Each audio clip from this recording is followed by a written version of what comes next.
Class, today I'm going to introduce you to a new set of writing tools called the Topoi. Actually, they're not all that new. They're originally attributed to Aristotle.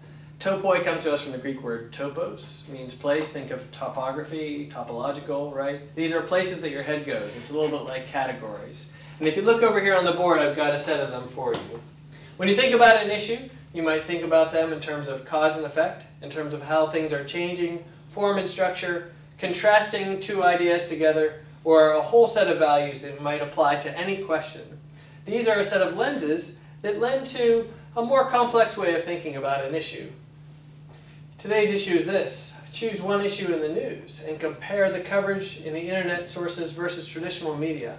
Okay, now we're going to take this issue and we're going to run it through these lenses to see how it leads to a more complex evaluation of this issue that moves us from that initial set of ideas we have when we got the prompt to something more complex that's worth writing a paper about. When you think about cause and effect, the easiest way to think about it is means and ends. And let's start by asking the question of ends. We might ask, what is the ends of newspaper coverage, traditional media? What's its goal? And let me ask you that. What's the goal of traditional media coverage? It frames what's relevant, I guess you could say. The newspaper kind of decides to some extent like what's important in the news. And so like if people in the newspaper write about a certain issue, then that's what people are going to be discussing because that's where people get their information from. So, not only does it frame the information, but it creates a conversation. The question is, how well does the internet do it? The internet is dispersing the argument, and there are so many different sides and so many different takes on the issues that are happening, and we have niche issues that are happening that are outside the mainstream. Okay, so in that case, the internet fragments, and it also disperses. How does that relate to its means? Through perhaps a search, when someone's actively searching for it. Instead of having something like a newspaper object that someone is delivering you, that's the means in which the newspaper works. It comes to your front door. In the case of my house, it comes wet and in a wrapped up bag and covered in dirt. But we've got, instead of having it delivered to you in one item, we come across it through our own searching and through email, which is going to facilitate these niche groups as opposed to a broader community. So maybe one of our early points we might make is that the internet disperses news to niches by, let's say, indirectly or socially delivering the news. And again, by indirectly I mean the searches, by socially we're talking about email. So rather than bringing the community together with that one object, the means here is very indirect, or perhaps person to person. When you look at change, there are about three categories we tend to use. We look at evolutionary changes, revolutionary changes, we look at growth, we look at decay. Let's use those first ones. Do we consider what is happening in this process an evolutionary change of how information is being transmitted and shared between people, or do we think it's revolutionary? So I feel like it's, it was horse and carriage mail, and now it's, it was television and the telephone, and now we have the internet. I mean, I think it's gradually building upon itself to get more people involved, to get a broader discussion base. Is there something that's decaying in that process? Is there something we're losing?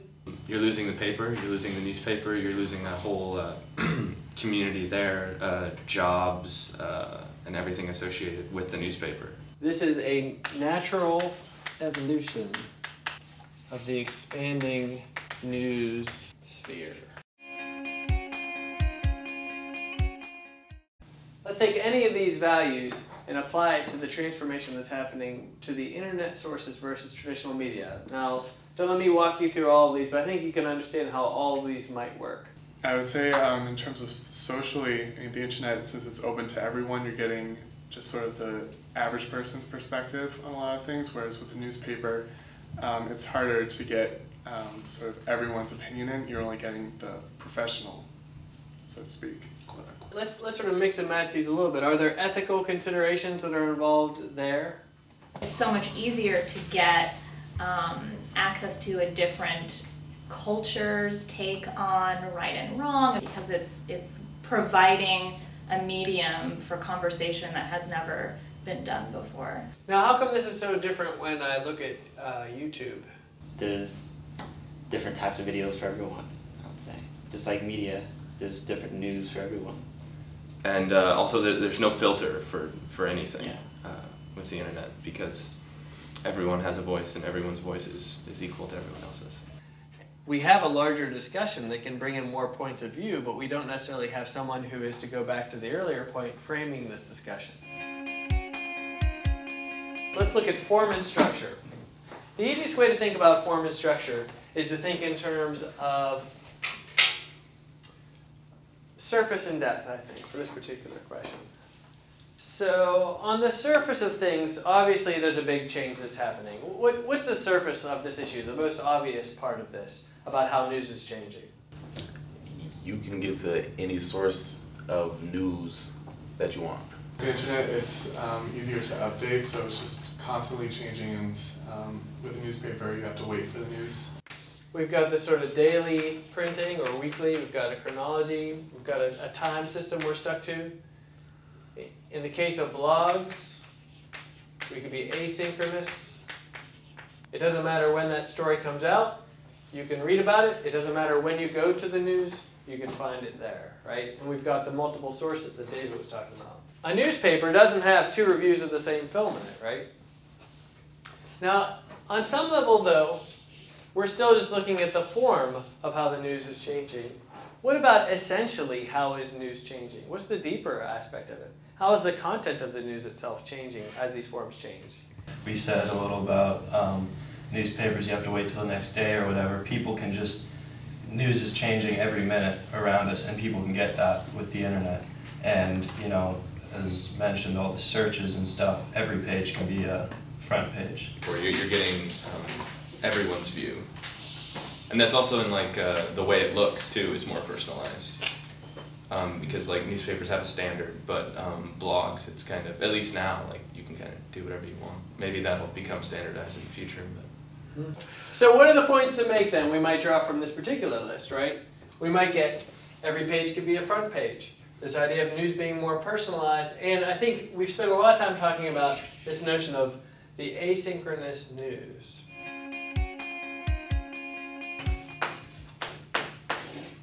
So for this one, we could take any term and its opposite and have a fairly good analysis. But like I said, the prompt itself gives us old media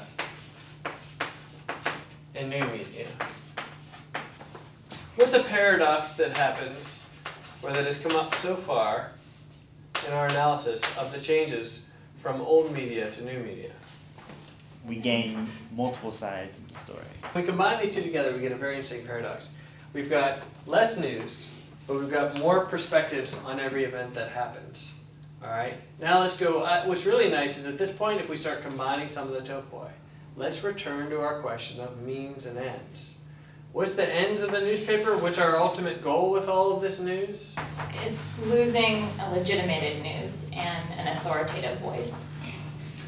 You still have writers in CNN and other news sites like that, so you still have some legitimate sources of pure news. Now it's becoming not so much about the voice and the prestige, it's about what's more interesting to look at. And so I feel like that might mean, like I already said, every page is a front page, everyone can go to. Reputation's kind of out the window at this point. I think it's a combination of those things, though. Like it's a combination of sleekness of look and also like quality of material. Yeah. And maybe that's one of the things that's really coming out of this discussion, is that we look to the newspaper to find out what is news. These are just a tool to help you reach a more interesting thesis. So ultimately, we've come up with quite a bit of material just on the surface of this question. And I say just in the first few minutes of using the topoi without even having specific examples in mind. Somebody asked before, isn't the topoi a question of instinct? Isn't this the way we think about things naturally? Well, the answer is yes, of course it's the way we think about things naturally. But the problem is, when we use the instinctive version of topoi, is that we're not critically aware of the particular lenses we're using. So we're still going to remain with that first set of thoughts we came up with when we approached the question. And we're going to set out to prove what we already know, as opposed to a rich writing process, which is discovering something that we haven't fully thought out yet. Okay, so if writing is the process of thinking, Topoi is something that's going to help you enable that thinking to take in more perspectives and then to let a more rich paper develop over time.